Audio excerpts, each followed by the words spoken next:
Kembali di Breaking News Kompas TV, saat ini masih dalam pencarian sejumlah korban gempa di Cianjur, Jawa Barat, yang berdasarkan data saat ini masih ada 30 korban yang tertimbun reruntuhan yang masih dicari, tepatnya di Desa Cijedil.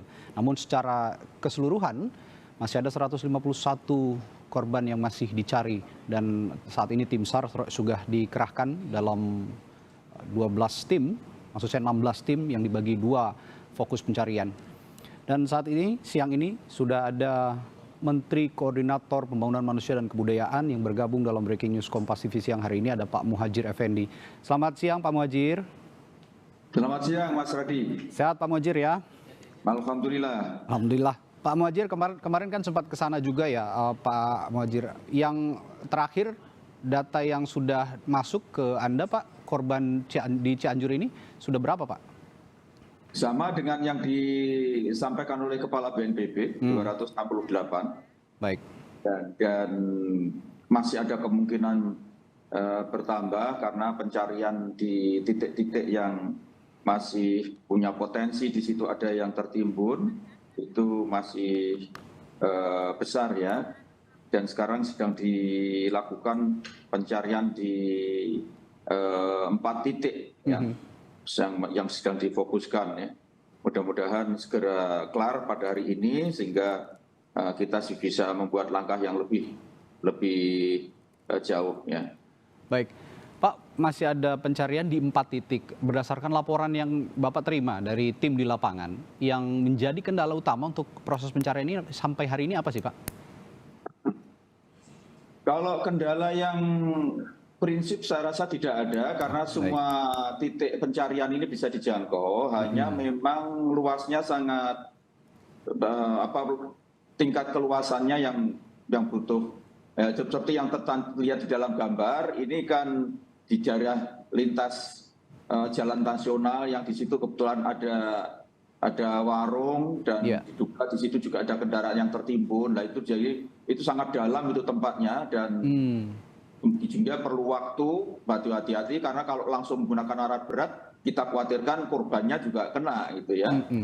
Dan kemudian juga di wilayah yang pusat kerusakan dari yang itu karena ini epicentrumnya kan vertikal, jadi gerakan energi yang di bawah 11 km itu langsung tidak serong tapi langsung vertikal menurut versi dari Bu Kepala BNPB, dan itu adalah di daerah Cugenang dan Cijedil, dan kerusakannya sangat tinggi, banyak yang teruruk di situ. Nah itu juga perlu penanganan yang serius karena itu hari ini berdasarkan laporan dari Kepala BNPB dipusatkan di 4 tempat, yaitu di Cugenang, kemudian di Rawacina, Desa Nagra, kemudian di Salakawung, Desa Sarampat, kemudian yang terakhir di warung sate Sinta yang tadi dilihat di gambar itu warung sate Sinta tadi. Itu dan sekarang mudah-mudahan dari pihak Basarnas bisa mengoptimalkan kerjanya hari ini sehingga tidak ada lagi yang tersisa. Iya, mudah-mudahan begitu Pak. Dan yang jadi concern juga nih Pak, selain proses pencarian, memang tidak ada kendala secara umum gitu ya, masih bisa dilakukan dengan lancar. Namun ada juga beberapa laporan baik dari rumah sakit maupun dari posko posko penanganan korban begitu. Ini bantuan banyak juga yang belum tersalurkan karena akses yang putus begitu Pak. Nah, ada laporan seperti itu ke Bapak dan penanggulangannya seperti apa sejauh ini Pak?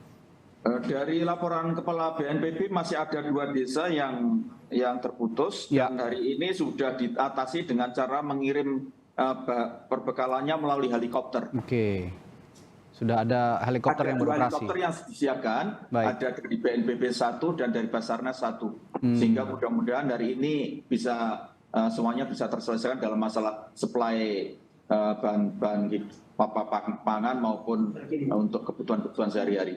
Artinya hanya 2 desa itu yang jadi konsentrasi penyampaian bantuan melalui helikopter ya Pak?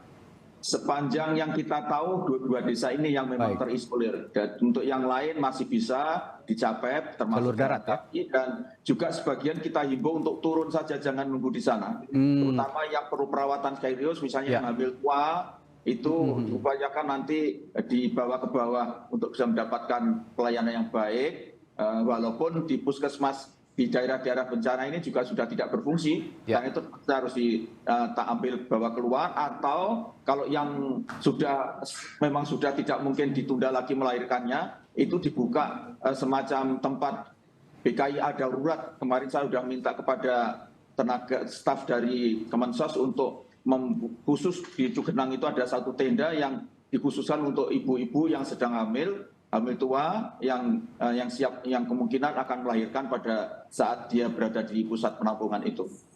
Iya, baik. 2 desa tadi Pak, sudah ada datanya Bapak di desa mana saja? Apakah benar di Cugenang dan Cijedil tadi? Kalau data yang saya belum dapat laporan untuk berapa jumlah yang bisa diangkat, korban yang bisa diangkat. Tetapi saya kira kita akan terus bergerak ini untuk bisa mengambil korban yang terkubur. Syukur-syukur masih ada yang bisa ditemukan dalam keadaan hidup. Karena kan banyak rumah roboh, kemungkinan ada mereka yang bisa berlindung di balik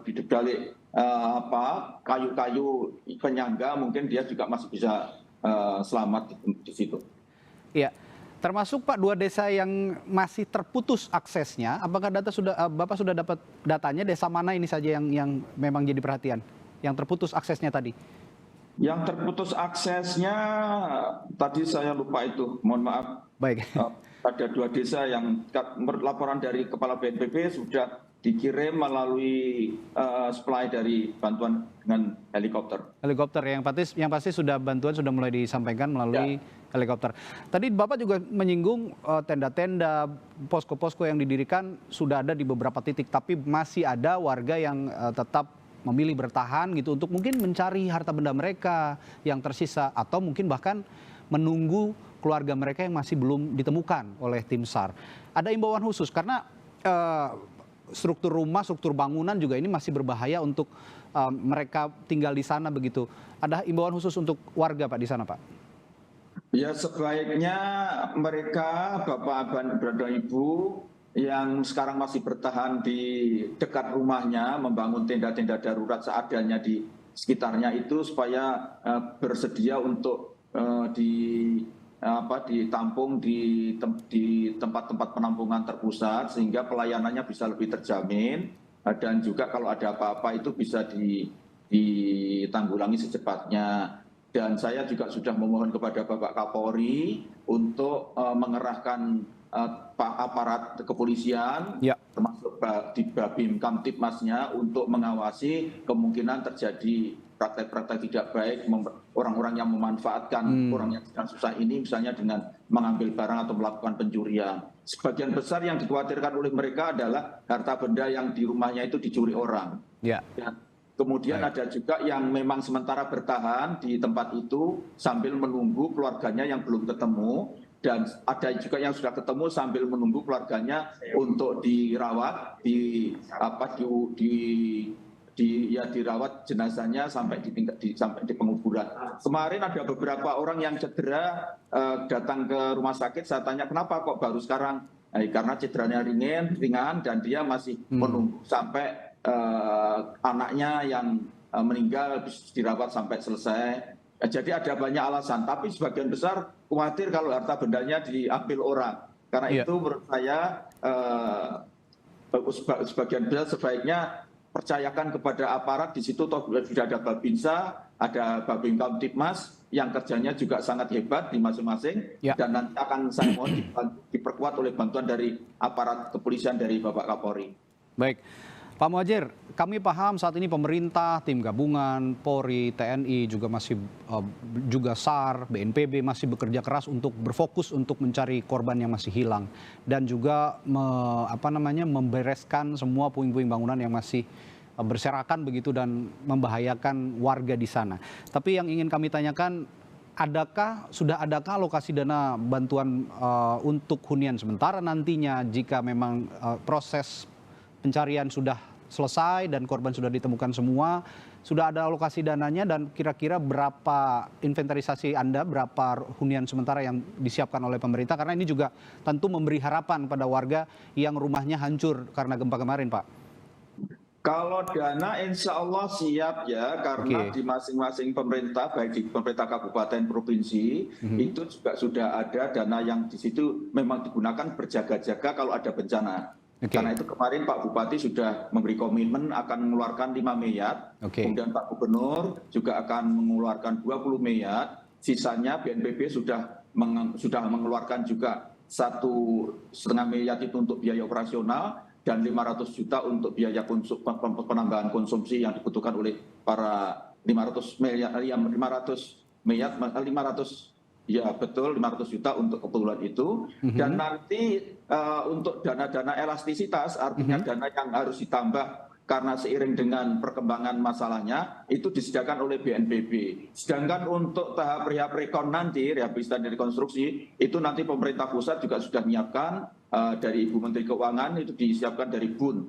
Jadi sebetulnya kalau dari segi pembiayaan untuk rehabilitasi dan rekonstruksi itu tidak masalah. Masalahnya biasanya teknis di lapangan, yaitu pemerintah kabupaten terutama itu belum tidak segera untuk menginventarisir, kemudian mendata, dan kemudian melakukan verifikasi terhadap kerusakan-kerusakan itu. Karena itu kemarin Bapak Presiden ketika berkunjung di tempat bencana menginstruksikan langsung kepada pemerintah daerah, kabupaten, dan provinsi untuk dilakukan secara simultan. Jadi mulai kemarin itu pemerintah Kabupaten Cianjur sudah mulai menginventarisir, mendata jumlah rumah yang rusak dan segera membuat kategori klasifikasi yang ringan, sedang, sampai berat. Kemudian nanti dari Kementerian PUPR akan memverifikasi bersama BNPB apakah data itu sudah akurat atau belum. Kalau bisa begitu selesai masa tanggap bencana, maka kita langsung bergerak untuk langsung melangkah ke tahap rehabilitasi dan rekonstruksi, karena datanya sudah siap itu. Dan ini yang dikehendaki oleh Bapak Presiden supaya keadaan atau penderitaan dari para korban bencana ini tidak berkepanjangan. Baik, sudah ada angkanya Pak, yang untuk rekonstruksi tadi yang Bapak singgung dari Kementerian Keuangan juga sudah didiskusikan tadi. Kalau angkanya kan masih tentatif, karena sekarang masih sedang didata. Masih tergantung dengan banyaknya bangunan yang ini ya, bangunan yang hancur begitu Pak? Betul, betul. Estimasinya juga belum dapat diketahui ya Pak ya sama publik? Kalau diperkirakan kan ya sesuai dengan laporan dari Kepala BNPB jumlah kerusakan, yaitu ada 22.198 rumah yang rusak, kemudian yang ringan 12.000 lebih, yang sedang 2.000 lebih, dan yang berat 6.570 rumah. Itu tentu saja masih tentatif, karena nanti akan diverifikasi oleh Kementerian PUPR bersama BNPB untuk menetapkan statusnya apakah rusak berat, rusak sedang, atau rusak ringan. Dan kalau sudah nanti kemudian ditangani dalam bentuk bantuan uang seperti yang sudah disampaikan oleh Pak Presiden, yaitu ada 10 juta untuk yang ringan, sedang 25 juta, dan yang berat nanti 50 juta. Dan semua bangunan nanti prosesnya akan diawasi oleh Kementerian PUPR untuk menetapkan bahwa semua harus rumah tahan bencana, dan dihimbau untuk masyarakat korban yang punya rumah untuk bersedia kalau ada rezeki menambah sehingga kualitasnya lebih baik gitu ya. Dan kemudian untuk yang rusak berat nanti akan dikawal langsung oleh Kementerian PUPR. Ya.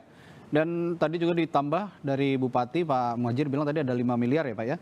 Lalu dari provinsi tadi ada berapa Pak? Mohon maaf. 20 miliar. 20 ya. Dari Gubernur 20 miliar dan BNPB juga sudah mengeluarkan anggaran untuk mengantisipasi bencana ini. Yang juga perlu ditanyakan oleh kami Pak, bagaimana nanti skema penyalurannya kepada para korban ini? Apakah dalam bentuk uang atau langsung dalam bentuk bangunan atau seperti apa Pak? Dalam bentuk uang. Dalam bentuk uang ya? Uang dan langsung diberikan kepada kepala rumah tangga, kakaknya. Baik, itu memastikan dalam bentuk uang dan benar-benar digunakan untuk merekonstruksi rumah mereka yang hancur, seperti apa nanti Pak memastikannya? Nanti yang menangani akan bisa dilakukan oleh sendiri, bisa juga pihak ketiga, bahkan BNPB juga menyiapkan vendor yang nanti bisa membantu masyarakat yang membutuhkan. Dan juga kita sedang berupaya untuk menggandeng CSR.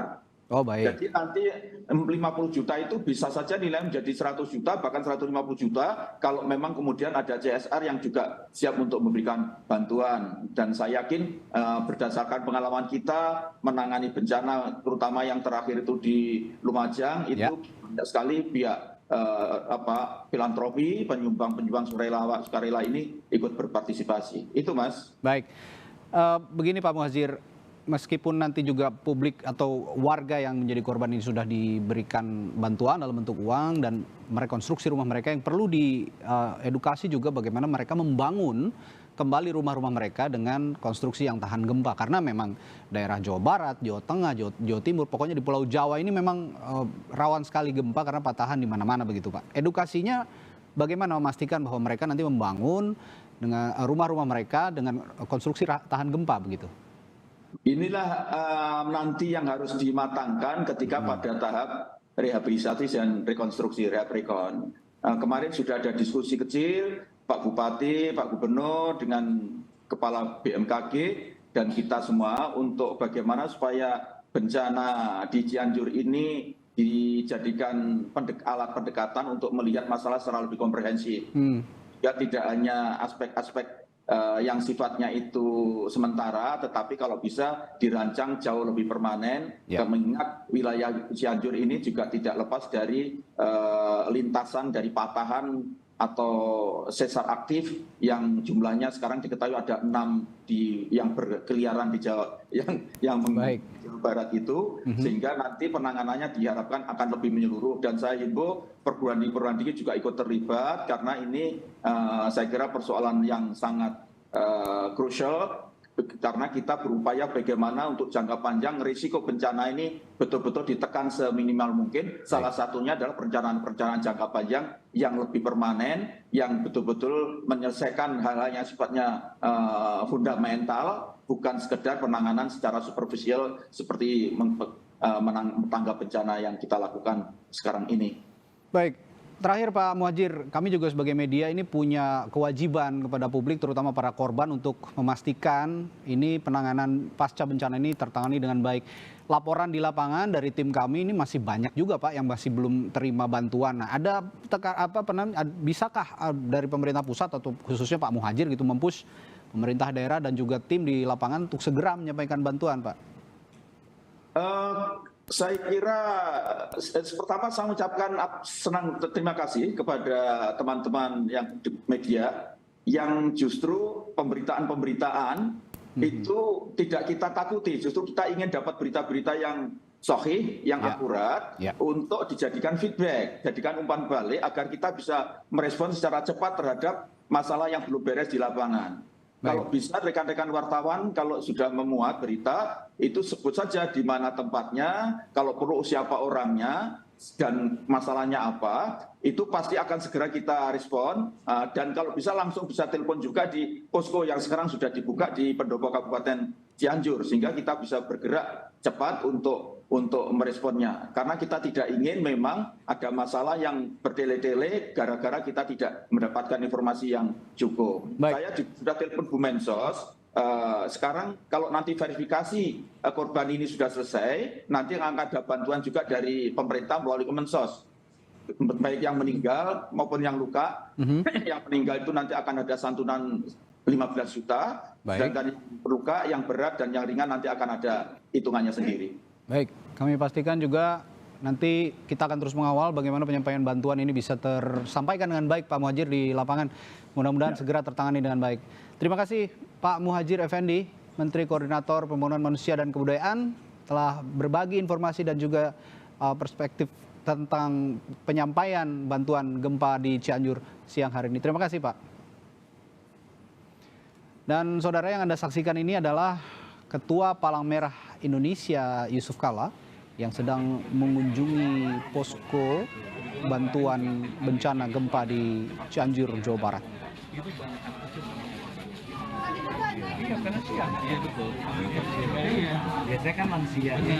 Tadi juga Yusuf Kalla sempat berkunjung ke tenda-tenda penanganan korban gempa dan menyampaikan sejumlah bantuan dari PMI. Tentu saja Yusuf Kalla sebagai Ketua PM ini sudah sangat berpengalaman melihat atau bagaimana menangani korban-korban gempa bumi, karena sebelumnya sudah kita ketahui sudah sering sekali menangani korban-korban bencana alam.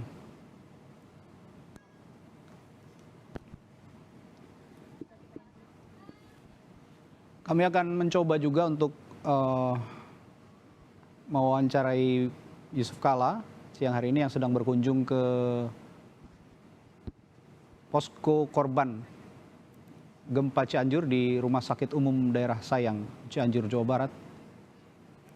Ya, saat ini masih ada di RSUD Sayang sekitar 86 korban yang dirawat di tenda darurat karena memang kondisi dari struktur bangunan rumah sakit yang belum stabil dari guncangan gempa kemarin, dikhawatirkan akan terjadi gempa susulan dan konstruksi bangunan yang tidak stabil ini bisa menyelakai korban maupun pasien di sana.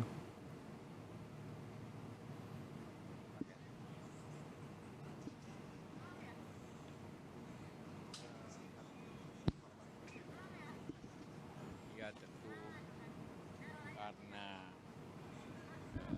kejadiannya siang. Jadi biasanya yang tinggal itu anak kecil dan ibu-ibu. Jadi seperti itu. Tapi ya sudah dirawat dokter dan rumah sakit merawat dengan baik. Misalnya luka-luka ya, insya Allah tidak lama bisa sembuh. Pak, tadi disebutkan banyak korban anak-anak Pak ya, karena siang hari gempa. Karena siang, biasa anak-anak itu kalau anak di atas umur 6 tahun dia sekolah. Pasti yang banyak korban itu anak di bawah 26 tahun. Ya, karena siang. Kalau malam, wah lebih banyak resikonya lagi kalau malam. PMI Pak, sejauh ini sampai seperti apa sih Pak bantuannya? Iya, ada tim Bapak Ketua PMI bikin ada pos-posnya di 5 pos di sini membantu masyarakat dari tadi keadaan darurat, makanan, air dan juga kesehatan. Ada yang perlu dievaluasi Pak? Ya, yang perlu dievaluasi ya bagaimana membuat operasi jangka kira 6 bulan. Ini butuh 6 bulan ini minimum. Karena orang rumah belum dibangun, rusak, maka mesti tinggal di tenda. Di tenda kebutuhannya baik makanan, juga tentu air, dan juga layanan yang lainnya, kesehatan. Ya, kira 1 tahun biasanya. Kalau dari PMI sampai 6 bulan ke depan Bapak? Siap setahun pun. Di Merapi dulu kita kerja setahun. Baik. Kalau sampai sekarang masih terus berlangsung ya Pak dengan bantuan dari PMI? Iya, pasti. Dokter siap. Dokter siap. Tapi dokter kalau ini sebulan yang kesehatan itu menurun. Yang kan luka ya, sembuh mulai akan menurun. Yang soal kesehatan. Yang nanti yang agak perlu waktu ya ialah membangun kembali perumahan, rekonstruksi, rehabilitasi. Dari PMI sudah tiba di seluruh. Itu pemerintah sudah tentu ada anggaran. Kita PMI juga akan membantu bahan-bahan bangunan dan sebagainya. Pak, kalau untuk trauma healing seperti apa Pak? Hah?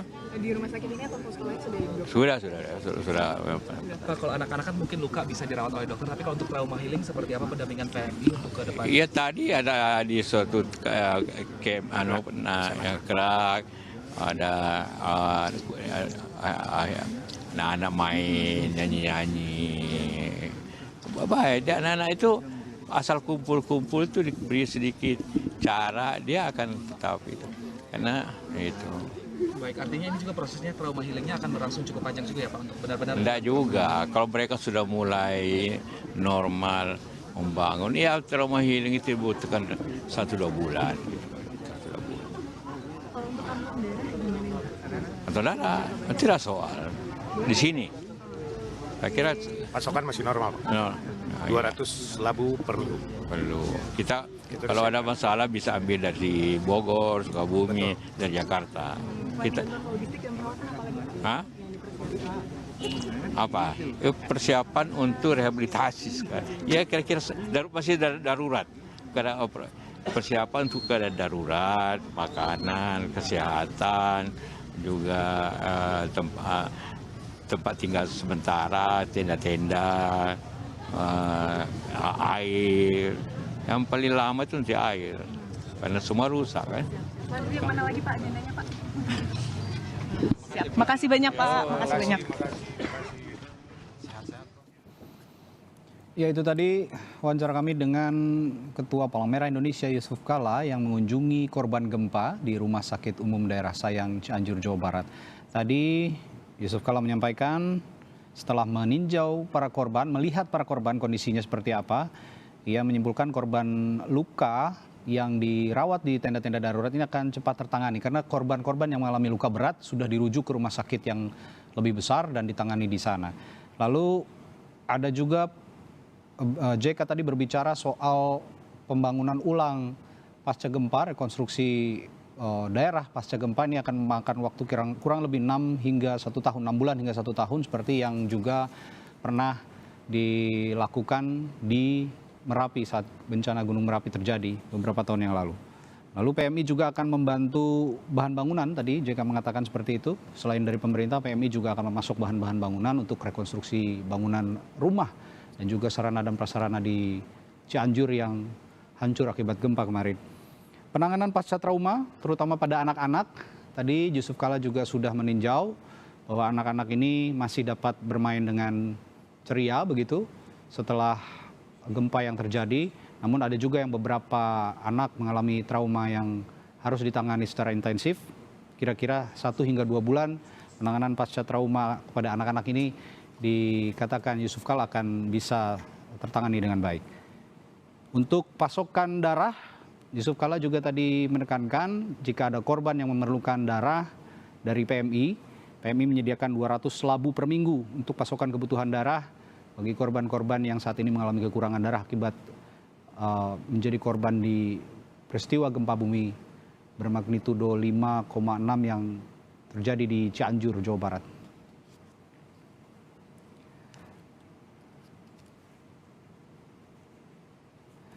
Dan breaking news Kompas TV akan kami lanjutkan sesaat lagi. Tetaplah bersama kami.